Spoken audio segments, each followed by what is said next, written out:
មិនថ្ងៃនេះធ្វើម្ហូបតម្រូវចិត្តប្តីនិងកូនសម្រាប់ថ្ងៃនេះវិញធ្វើម្ហូបតម្រូវចិត្តខ្លួនឯងវិញម្ដងថ្ងៃនេះខ្ញុំមកឆាជូរអែមជាមួយត្រីក្រហមណា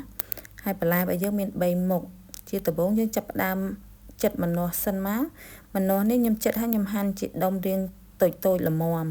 ហើយបន្ទាប់មកទៀតយើងហាន់ម្ទេសវិញហាន់ជាល្អិតមែនតែនហ្មងណានិយាយទៅសម្រាប់បន្លែនេះបងប្អូនចង់ហាន់មិនក៏បានដែរតែសម្រាប់គ្រួសាររបស់ខ្ញុំចូលចិត្តបែបណាខ្ញុំធ្វើបែបហ្នឹងហ្មងទៅ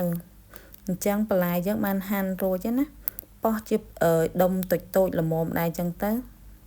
ម្នាស់ខ្ញុំឃើញបងប្អូនខ្លះគាត់ច្រាមឲ្យទូចជាងហ្នឹងក៏មានដែរតែសម្រាប់ខ្ញុំ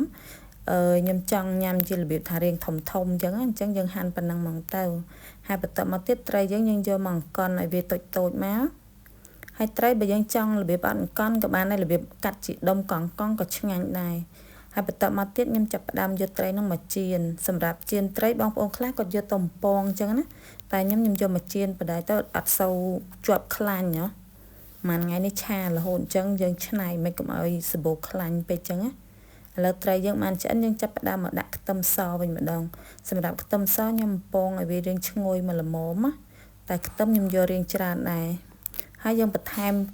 គ្រឿងក្រូចយ៉ាងមកមានប្រេងខ្យងទឹកត្រីប៊ីចេងស្កររ៉ូឌីអីបន្តិចអញ្ចឹងហើយចាប់ផ្ដើមដាក់បន្លែទាំងអស់ហ្នឹងចូលគ្នាហ្មងទៅយើងដាក់ចូលគ្នាអញ្ចឹងមកដើម្បីឲ្យវាឆ្អិនស្មើគ្នាហើយខ្ញុំកូរត្រឡប់មកសន្ទុះមកបន្ទាប់ពីកូរត្រឡប់ហើយចាប់ផ្ដើមចាក់ត្រីចូលមកហើយសម្រាប់ចាក់ត្រីចូលហើយខ្ញុំបន្ថែមទឹករៀងកន្លះកូនចាននេះដែរដើម្បីឲ្យបន្លែហ្នឹងវាទន់ល្អដោយសារមួយមុខនេះខ្ញុំយករបៀបថារៀងបន្លែទន់ខ្លាំងមែនតែនហ្មងហើយជាត្រឡប់ឲ្យតែពេលធ្វើម្ហូបចាប់ផ្ដើមជូតនេះជូតនោះនិយាយទៅត្រឡប់តែស្អាតធ្វើម្ហូបមួយមុខនេះបងប្អូនឆ្ងាញ់ហើយវាលឿនមែនតែនហ្មងណាងាយស្រួលហើយ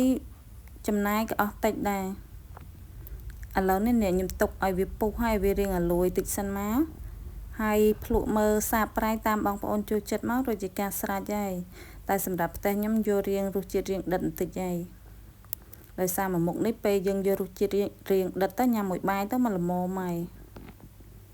ឥឡូវត្រីរបស់យើងបានឆ្អិនហើយនេះចាប់ផ្ដើមដួសដាក់ចានមករួចជាការស្រេចហើយបន្ទាប់មកខ្ញុំបន្ថែមម្ទេសតាមក្រោយដោយសារមានកូនតូចអញ្ចឹងអត់ហ៊ានដាក់ម្ទេសក្នុងហ្នឹងឯងសុខចិត្តបន្ថែមតាមក្រោយហ្មងទៅខ្លាចកូនញ៉ាំអត់កើតណា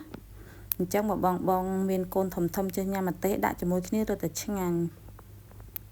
អញ្ចឹងមួយមុខនេះបងអាចសាកធ្វើបានណារសជាតិវាគឺឆ្ងាញ់មែនតែនហ្មង